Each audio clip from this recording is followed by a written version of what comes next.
안녕하세요. 책 읽어주는 여자 에셀 강미경입니다. 서울 관악교회 최낙중 목사님은 영적인 세계를 아주 깊이 체험하신 분이신데요. 주여 내 눈물을 주의 병에 담으소서 이 책을 보면 우리 눈에 보이는 세계보다 보이지 않는 세계가 더 리얼한 현실이라는 것을 실감하게 되실 겁니다.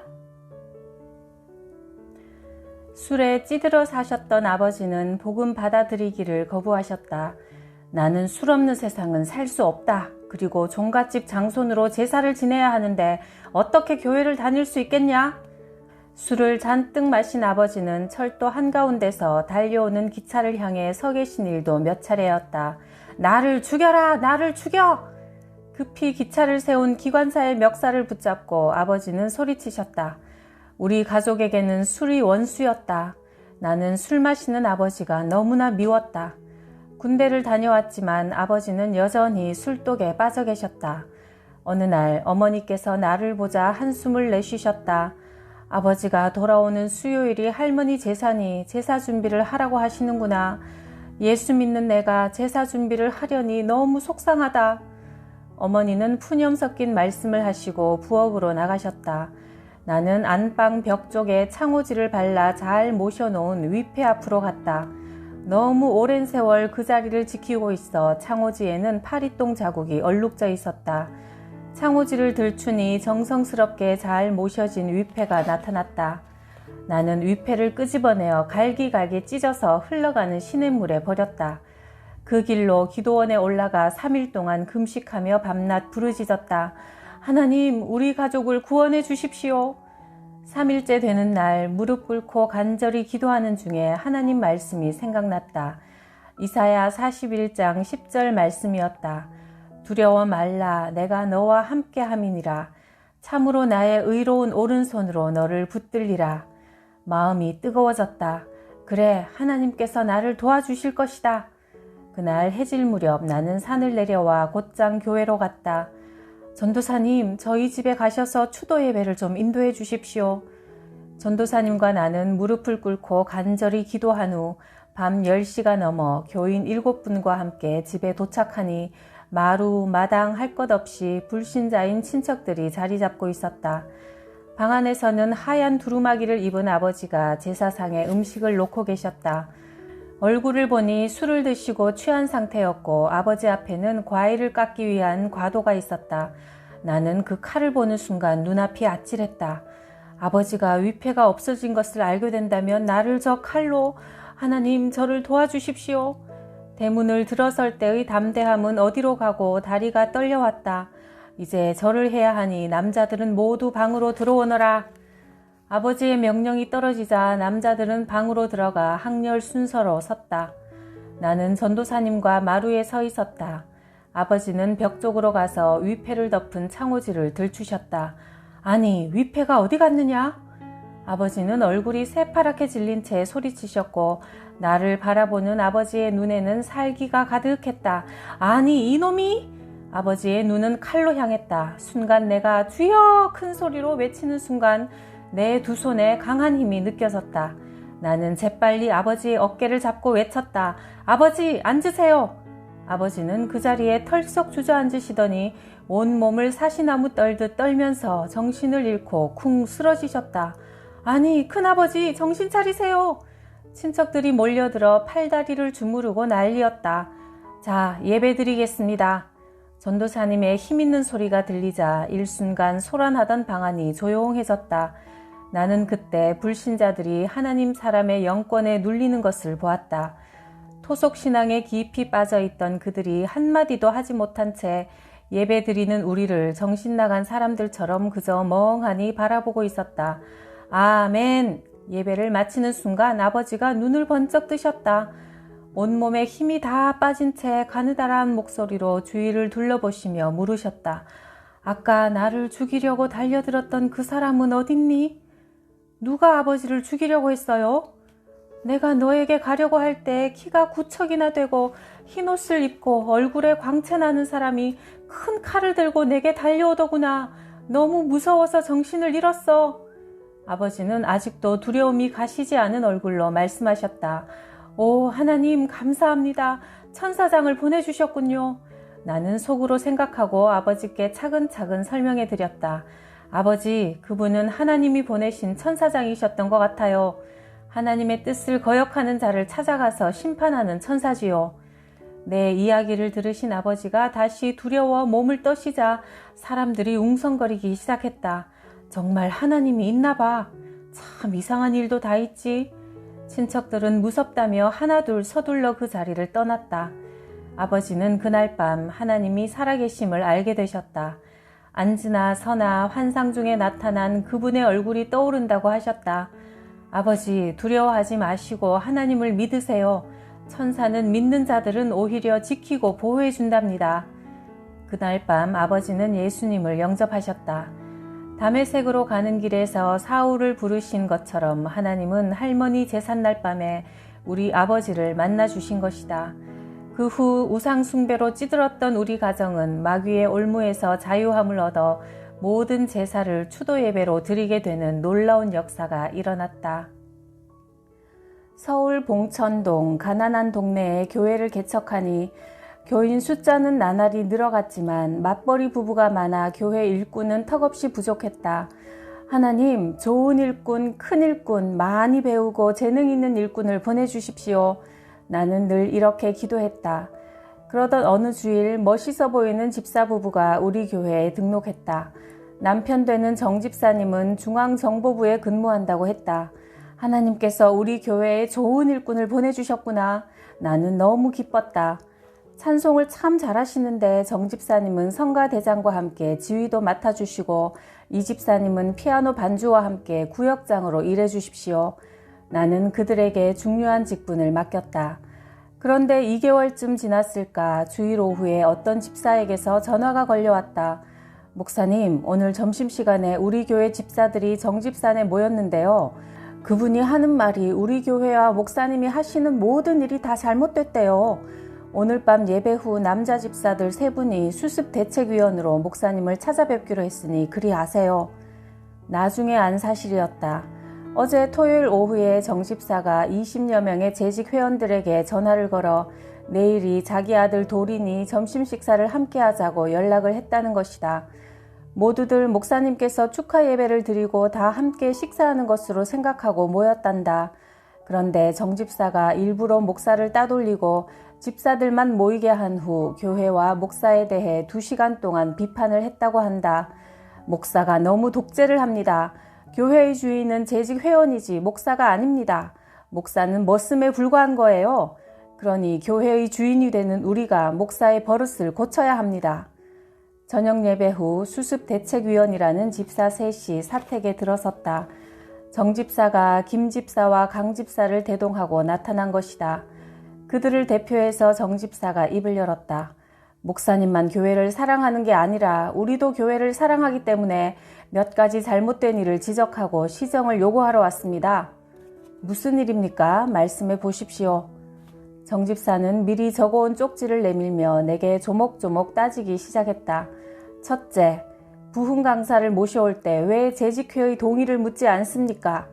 둘째, 땅을 사서 성전을 지으려면 긴축 재정이 필요합니다. 한 푼이라도 더 저축해야 할 때 왜 교회 돈으로 신학생 등록금을 대줍니까? 만일 우리 말을 들으시면 우리가 100만 원씩 건축 헌금을 하고 열심히 충성하겠지만 그렇지 않으면 우리는 우리대로 할 일을 하겠습니다. 셋째, 목사 사모가 왜 신방하고 전도를 다니며 교회 일에 나섭니까? 넷째, 왜 새벽 기도를 강조합니까? 다섯째, 왜 재직 회원들에게 이런 일 저런 일을 안 한다고 야단을 칩니까? 모두 12가지 조항을 늘어놓았다. 그리고 정 집사가 큰 소리로 말했다. 교회는 민주주의 정치인 여론 정치와 의회 정치, 다수결 원칙을 따라야 합니다. 그런데 왜 이 교회는 목사님 혼자 독재를 하십니까? 목사는 집사들이 하라는 대로 일하는 교회의 머슴이 아닙니까? 만일 지금처럼 독재 목회를 계속한다면 우리는 더 이상 이 교회를 다닐 수 없습니다. 다 들은 내가 조용하게 대답했다. 교회는 민주정치도 독재정치도 아닙니다. 교회는 신주정치니 하나님의 말씀을 따라야 합니다. 모세가 가나안 땅을 탐지하도록 보낸 12명의 정탐꾼 중 단 2명인 갈렙과 여호수아만 그들은 우리의 밥입니다. 우리 모두 하나님의 말씀을 따라 그곳으로 갑시다 했고 나머지 다수는 하나님의 약속을 의심했습니다.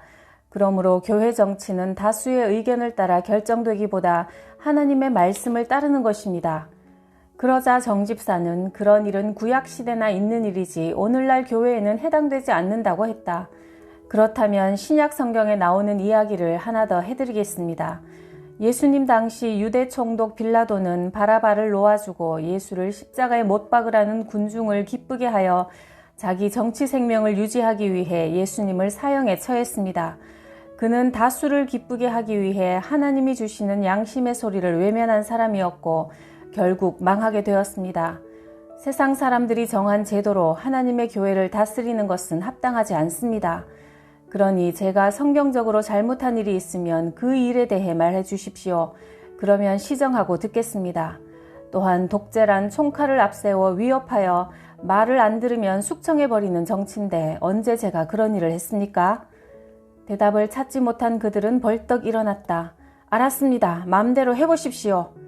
분을 참지 못하는 그들의 발걸음 소리가 오랫동안 들렸다. 그 후 정집사와 합세한 20여 명의 교인들이 교회를 떠났고 다음 주일 정집사 집에 모여서 자기들끼리 예배를 드렸다. 3주 후에는 우리 교회 건물 바로 옆에 붙어있는 건물을 세내어 교회를 세웠다. 담임 목사는 시골에서 목회하고 있던 정집사의 친척이었다. 똑똑한 사람, 잘난 사람, 돈 있는 사람들은 모두 나가버렸다. 남아있는 교인은 40여 명. 못 배우고 가난하고 약한 사람들만 남은 것이다. 음식을 먹고 싶지 않았다. 밤에 잠을 잘 수도 없었다. 우리 부부는 예배당을 떠나지 않고 계속 기도했다. 기도 중 내 잘못이 생각났다. 하나님, 약하고 무지한 이들을 하나님의 말씀으로 잘 교육하고 훈련하여 교회 일꾼으로 만들어 세우려 하지 않고 다 갖추어진 일꾼을 보내달라고 기도한 저를 용서해 주십시오. 나는 깨달았다. 하나님은 내게 하나님의 마음을 알도록 하시려고 정집사를 보내 훈련하셨음을. 그리고 교회 일꾼은 하나님 앞에 무릎 꿇는 자이지 세상에서 잘난 사람이 아님을 뼈저리게 깨닫게 되었다. 나는 이름 없는 자, 약한 자, 가난한 자를 들어 강한 자, 유명한 자, 부자들을 부끄럽게 하시는 하나님의 능력을 믿지 않고 소외되고 무지한 자에게 긍휼을 베푸시는 하나님의 마음이 내게 없었음을 회개했다. 나는 아내와 함께 철야 기도를 계속했다. 2달이 지났다. 오늘 그 교회에 큰 싸움이 벌어졌대요. 누군가 전해주었다. 목사 사례비 문제로 남자 집사들이 크게 싸워서 부임해온 목사는 교회를 떠났고 결국 교인들은 뿔뿔이 흩어지고 교회는 세운 지 3개월 만에 없어지고 말았다. 주동하던 정집사 부부는 집을 팔고 어디론가 멀리 이사를 갔다고 한다. 그런 일이 있은 후 교회를 떠났던 몇몇 교인들은 다시 우리 교회로 왔지만 주동자 중 김 집사는 교회를 나가지 않고 있다고 했다. 그 말을 전해 들은 우리 부부는 일주일 동안 김 집사가 교회로 다시 돌아오도록 해달라고 간절히 기도한 후 집으로 찾아갔다. 집사님, 최 목사입니다. 저 교회 안 나가요. 신방받지 않겠습니다. 단호한 목소리였다. 김 집사는 문도 열어주지 않았다. 문전박대를 당한 나는 결코 한 영혼을 포기할 수 없다는 마음으로 담을 타고 들어가 현관문을 열고 거실로 들어서자 김 집사가 외쳤다. 아니, 목사님, 무례하십니다. 도둑처럼 허락도 없이 담을 뛰어넘어 들어오시다니요. 나는 웃으며 김 집사에게 말했다. 집사님, 이러지 마시고 우리 하나님께 예배 드립시다. 저는 예배 안 드립니다. 김 집사는 벽 쪽으로 돌아앉았다. 집사님, 우리 하나님 앞에서 다시 새롭게 시작합시다. 김 집사는 꼼짝도 안 했다. 우리 부부는 그의 등 뒤에서 무릎을 꿇고 찬송을 불렀다. 돌아와 돌아와 맘이 고난이여 길이 참 어둡고 매우 험악하니 집을 나간 자여 어서와 돌아오라. 찬송가 315장을 간절하게 불렀다. 찬송 부르는 우리 부부의 눈에서 뜨거운 눈물이 흘렀다. 벽을 향해 앉아있던 김 집사가 갑자기 흐느껴 울기 시작했다. 그러고는 돌아앉으며 물었다. 목사님, 제가 잘못했습니다. 저 같은 죄인도 다시 용서받을 수 있을까요? 우리 예수님께서 집사님을 용서하셨는데 어느 누가 용서하지 않을 수 있겠습니까?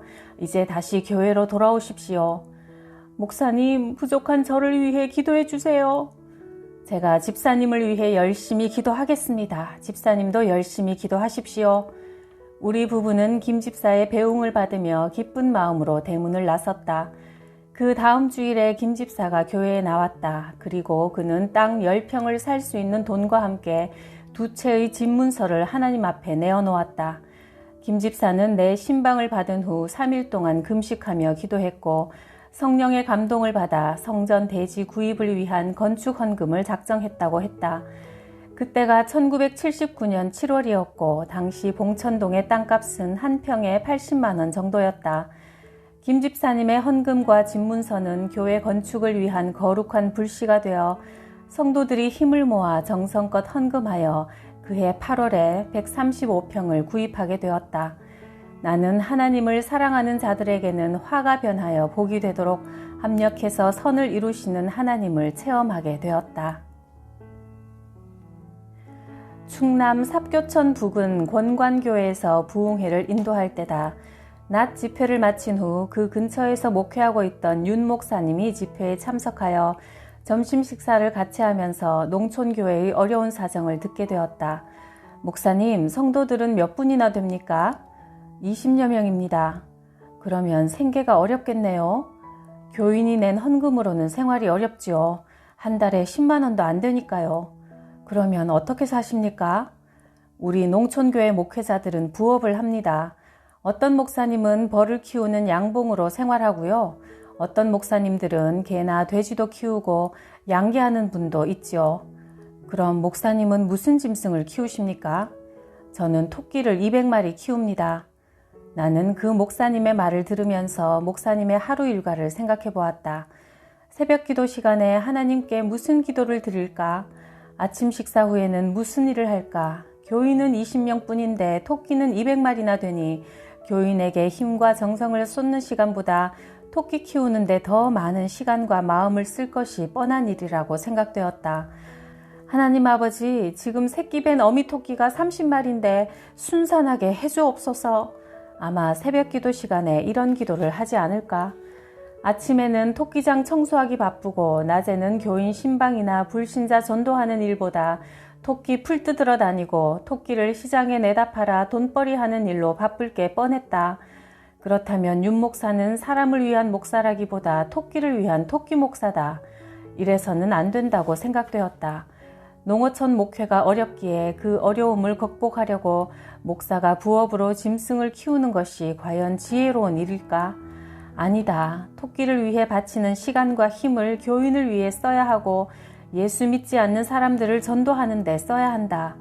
그렇게 하려면 도시교회가 농촌교회를 도와야 한다는 생각을 하게 되었다. 나는 윤 목사를 바라보았다. 얼굴은 햇볕에 그을려 굴이 새기고 손마디는 굵었고 입은 합죽이었다. 치아가 많이 빠진 것이다. 나는 부흥회하는 교회에서 받은 사례금을 윤 목사에게 틀니값으로 드렸다. 음식을 잘 씹어 잡수셔야 건강합니다. 나는 목사님께 매월 농어촌 교회 선교비를 3년 동안 보내기로 약속했다. 윤 목사님은 토끼 200마리를 모두 내다 팔아 중고 봉고차를 사서 타고 다니며 주일에는 교인 수송용으로 평일에는 전도와 신방용으로 쓰기로 했다. 일하는 소의 입에 망을 씌우지 않으시는 하나님이시다.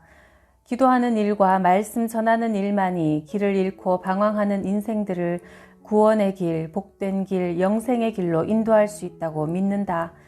3년이 지난 어느 날 윤 목사님이 잡은 토끼 고기를 싸들고 우리 집으로 찾아오셨다.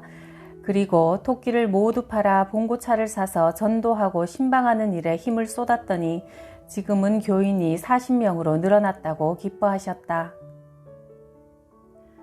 고등학교 졸업 후 나는 바로 군에 입대하게 되었다.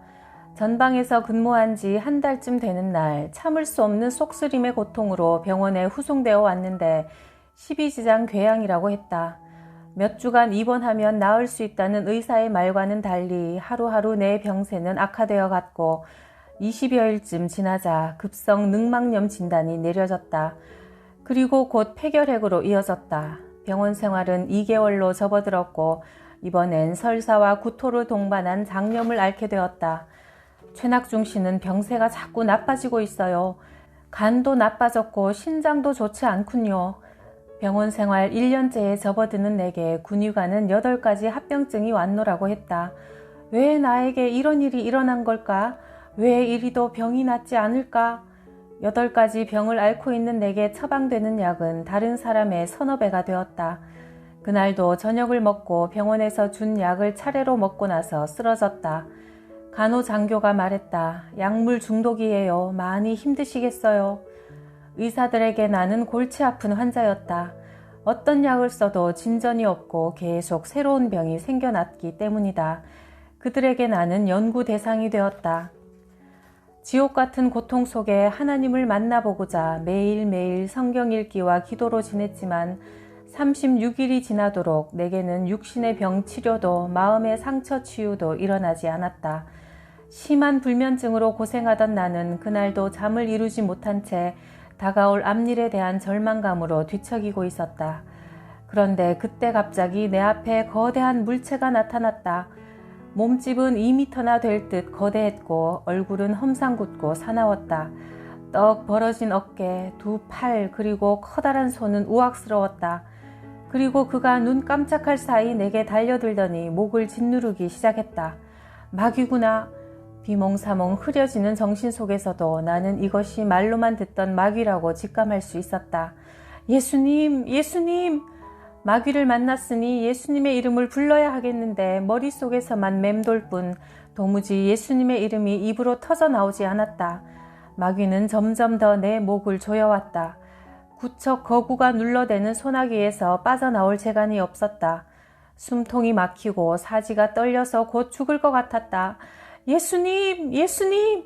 나는 마지막 사력을 다해 외쳤다. 이 악한 마귀야! 예수의 이름으로 명하노니 물러가라! 사형 선고를 받은 불치병 환자에게서 어떻게 그리 큰 소리가 나올 수 있었는지 너무나 컸던 내 소리에 내가 놀라서 눈을 번쩍 떴다. 시계를 보니 밤 12시. 그 험악한 자의 모습은 사라지고 없었다. 내 온몸은 땀으로 흠뻑 젖어 있었다. 나는 무서웠다. 내가 두려웠던 것은 죽음이 아니라 마귀에게 끌려가는 내 모습이었다. 마귀가 데려가는 종착역은 지옥임을 직감적으로 알았기 때문이다. 내가 이대로 죽으면 천국이 아니라 지옥으로 가겠구나 하는 생각에 몹시 두렵고 떨렸다. 나는 자리에서 벌떡 일어나 주섬주섬 옷을 챙겨 입었다. 죽어도 이대로 죽어서는 안 돼. 기왕에 죽을 바에는 예배당에 가서 기도하다 죽어야 해. 그래야 하나님이 나를 불쌍히 여겨 구원해 주실 거야. 나는 급히 병실을 빠져나와 예배당으로 향했다. 컴컴한 마룻바닥에 무릎을 꿇었다. 하나님, 당신은 정말 살아계신 분입니까? 그렇다면 어찌하여 나를 버리십니까? 이 밤이 나의 생의 마지막이라는 절박한 심정으로 목숨 걸고 부르짖기를 3시간쯤 지났다. 내 기도가 바뀌어 갔다. 하나님, 살아계시다면 제 병을 고쳐주십시오. 사람이 고치지 못하는 병을 하나님이 고쳐주시면 일평생 제가 하나님을 위해 제 생명을 바치겠습니다. 그때였다. 세미한 주님의 음성이 들려왔다. 화 있을진저 외식하는 서기관들과 바리새인들이여, 회칠한 무덤 같으니 겉으로는 아름답게 보이나 그 안에는 죽은 사람의 뼈와 모든 더러운 것이 가득하도다.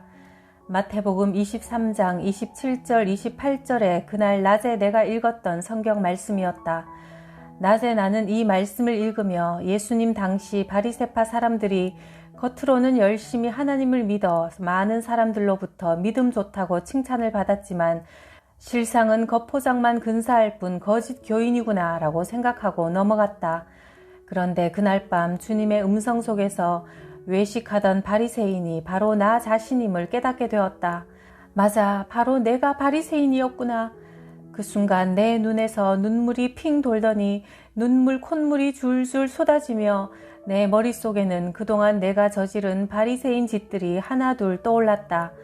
내가 다니던 교회의 목사님은 시골 출신이라 늘 사투리를 쓰셨다. 그 투박한 사투리에 설교 도중 모두들 웃음보를 터뜨릴 때가 한두 번이 아니었는데 그때마다 나도 큰 소리를 내며 웃었고 마음속으로는 늘 이렇게 생각했다. 목사가 표준말을 써야지 왜 사투리를 쓰는 거야? 노력을 안 하시는구만. 그리고 이런 모습도 떠올랐다. 60년대 농촌교회 살림은 넉넉하지 않았다. 곡식 외에 현금을 지닌 사람들이 많지 않았기 때문에 월 초면 교회 운영을 위해 월정 헌금을 하고 있었다. 매년 1월 첫 주일에 전 교인이 하나님께 매월 바칠 연보를 각자 작정하여 드렸고 그 결과를 그래프로 교회 벽면에 붙여놓았다. 대부분 교인들은 신앙 양심에 따라 궁색한 살림살이였지만 힘 닿는 데까지 최선을 다해 물질을 드렸다. 그러나 힘에 겨워 그래프가 중간에 쉬어가는 사람도 생기게 되었다. 그럴 때마다 나는 그들의 그래프를 보며 마음속으로 비웃었다. 작정을 했으면 끝까지 잘 해야지 도무지 믿음이 없구만. 내 막대 그래프는 언제나 잘 채워져 쭉쭉 올라가고 있었다. 목사님도 나를 칭찬하셨다.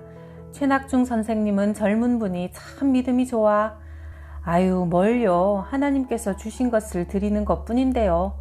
나는 높이 뻗어가는 내 그래프가 자랑스러웠다. 그러나 사실 나는 전 교인이 월정 헌금을 드릴 때 금액은 공개하지 않는다는 사실을 교묘하게 이용했다. 다른 사람들은 대부분 몇천 원, 몇만 원씩을 작정하여 드렸지만 나는 500원이나 1000원을 고작 작정하고 헌금 드렸던 것이다. 하나님에게는 적게 심고 사람들에게는 많이 거두려고 하는 내 허영이 양심을 속이고 교우들을 기만했던 것이다. 한편의 영화를 보는 것처럼 그동안 외식하던 나의 크고 작은 모습들이 적나라하게 펼쳐질 때마다 회개와 애통의 눈물이 쏟아져 나왔다. 나는 그동안 예배당에 나와 수없이 무릎 꿇고 기도했지만 그것은 내 하소연에 불과했고 이날 처음으로 나는 내 죄 때문에 하나님 앞에서 가슴을 치며 애통하며 울었다. 울며 회개하기를 서너 시간이 흘렀다. 갑자기 내 마음에 이전에 가져보지 못한 참 평안이 밀려왔다. 기쁨이 샘솟았다. 머리에서 발끝까지 예수 그리스도만이 나의 유일한 구원자시라는 확신으로 가득 찼다. 낙중아, 내가 너를 버리지 않았다. 내가 너를 사랑하노라. 그 순간 주님의 분명한 음성이 또 한 번 들려왔다. 그러므로 이제 그리스도 예수 안에 있는 자에게는 결코 정죄함이 없나니 이는 그리스도 예수 안에 있는 생명의 성령의 법이 죄와 사망의 법에서 너를 해방하였음이라. 로마서 8장 1절 2절 말씀이 내 마음에 아로 새겨지듯 분명하게 들려왔다. 그리고 내 입술은 하나님을 찬양하기 시작했다. 해방되었네, 해방되었네, 죄와 사망의 법에서. 결국 회개하는 것도 내 힘과 의지로 되는 것이 아니라 성령의 도우심으로 되는 것임을 깨닫게 되었다. 진리의 성령이 오시면 죄에 대하여 심판에 대하여 세상을 책망하시리라. 요한복음 16장 8절 말씀 그대로였다. 내가 이렇게 기쁨의 찬송을 부르고 있을 때 주님 감사합니다. 누군가 내 어깨 위에 손을 얹으며 목맨 음성으로 말했다. 깜짝 놀라 뒤를 돌아보니 육군병원의 노명옥 전도사님이셨다. 아니, 전도사님께서 이 밤중에 웬일이세요? 전도사님은 빙그레 웃으시며 그간의 이야기를 들려주셨다. 일주일 전이었어요. 밤에 제가 자려고 누웠는데 마음속에서 하나님의 세미한 음성이 들리는 거예요. 최낙중을 위해 기도해라. 내가 택한 종인이라 라고요. 그래서 일주일 동안 나를 위해 철야 기도를 하셨고 3일 전부터는 금식 기도를 하는 중이라고 하셨다. 오늘도 기도하려고 나왔는데 예배당에 누군가가 있어 자세히 보니 바로 최낙중 형제였어요. 전도사님은 기도하는 내게 방해가 되지 않으려고 뒤에서 조용히 기도하고 계셨던 것이다. 최낙중 형제를 살려주시고 귀한 주님의 일꾼으로 써주십시오. 이렇게 한참 기도하고 있는데 갑자기 내가 기뻐하며 찬송 부르는 모습을 보니 모든 기도가 응답되었음을 알게 되셨다고 했다. 내 육신과 영혼이 지쳐 방황하고 있을 때 아무 혈연 관계도 아닌 노명옥 전도사님은 나를 친자식처럼 생각하고 금식하며 내게 조건 없는 하나님의 사랑을 보여주셨다. 나는 그날 밤 예배당의 긴 의자 위에서 잠을 청했다. 딱딱하고 좁은 의자였지만 내가 입원한 지 1년 2개월 만에 처음 가져보는 단잠이었다. 그 후 나는 하루가 다르게 건강이 회복되었다. 먹는 대로 잘 소화시켰고 잠도 아주 달게 잤다. 의병 제대하여 집에 돌아온 지 얼마 되지 않아 나는 이전의 건강한 모습을 되찾을 수 있었다. 너 군대 있기 싫어 꾀병을 부렸구나. 어머니는 텐마루에 앉아 내게 이런 농담을 건네셨다.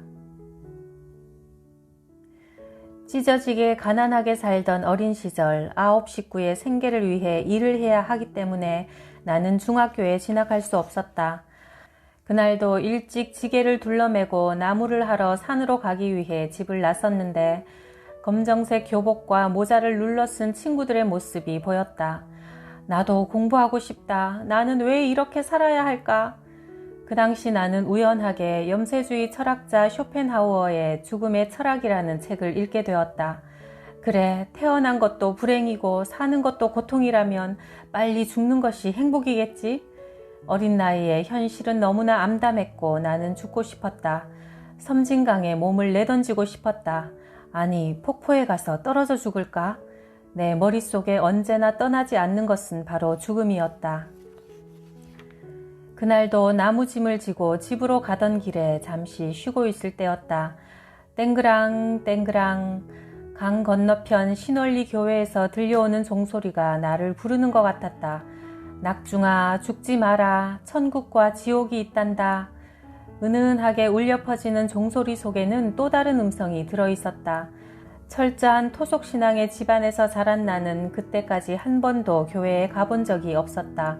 나는 그날 밤 사람들의 눈을 피해 강 건너편에 있는 신월리 교회로 향했다. 이미 예배가 시작되었기에 교회 앞에서 서성이고 있는데 갑자기 문이 열렸다. 어떻게 왔니? 예배를 마치고 나오시던 목사님이셨다. 저는 건넌마을에 사는 최낙중이라고 합니다. 그래, 네가 낙중이구나. 작은 마을인지라 목사님은 우리 집안 사정과 학교에 가지 못한 나에 대해서도 잘 알고 계셨다. 낙중아, 미국의 링컨 대통령도 가정 형편이 어려워 독학으로 공부했지만 나중에 대통령이 되었단다. 성경 속의 아브라함도 하나님을 사랑하고 잘 섬겨서 위대한 인물이 될 수 있었으니까 너도 희망을 가지렴. 나는 목사님의 말씀을 하나도 놓칠 수 없었다. 그때까지 절망 중에 죽음만 꿈꾸고 있던 내 마음에 희망이라는 씨앗이 심겨지는 순간이었다. 목사님, 그러면 저도 훌륭한 사람이 될 수 있을까요? 그럼 하나님은 하나님을 찾는 사람들에게 늘 큰일을 계획하고 계신단다. 낙중이에게도 계획하신 놀랍고 큰일이 분명히 있을 거야. 목사님은 차근차근 성경에 대해, 예수님에 대해, 구원의 도리에 대하여 가르쳐 주셨다. 그리고 교회 처음 나온 기념 선물로 작은 성경책을 주셨다. 집으로 돌아온 나는 매일매일 성경을 읽었다.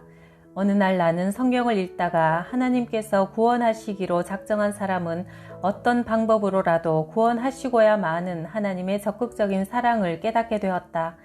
그날 내가 읽은 말씀은 이방인들이 듣고 기뻐하여 하나님의 말씀을 찬송하며 영생을 주시기로 작정된 자는 다 믿더라. 사도행전 13장 48절 말씀이었다.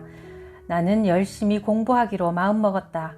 그날 이후 나는 지게에 나무단을 쥐고 걸어가면서도 영어 단어를 외우고 모르는 수학 문제는 친구들에게 물으며 중학교 과정을 독학으로 공부해 나갔다. 고된 일과 공부 속에서도 주일이면 주일학교 교사로 아이들에게 성경을 가르치고 성가대원으로 주님을 찬양했다. 쇼펜하우어의 철학 속에서 죽음을 꿈꾸던 한 시골 소년이 하나님의 말씀 안에서 희망을 갖게 된 것이다. 절망뿐이던 소년이 하나님을 만나자 많은 영혼을 구원하는 주님의 종으로 크게 쓰임받게 되었습니다. 우리의 운명을 절망에서 희망으로 바꾸시는 하나님이 살아계십니다. 구독, 좋아요, 댓글로 저에게 희망을 주셔서 감사해요.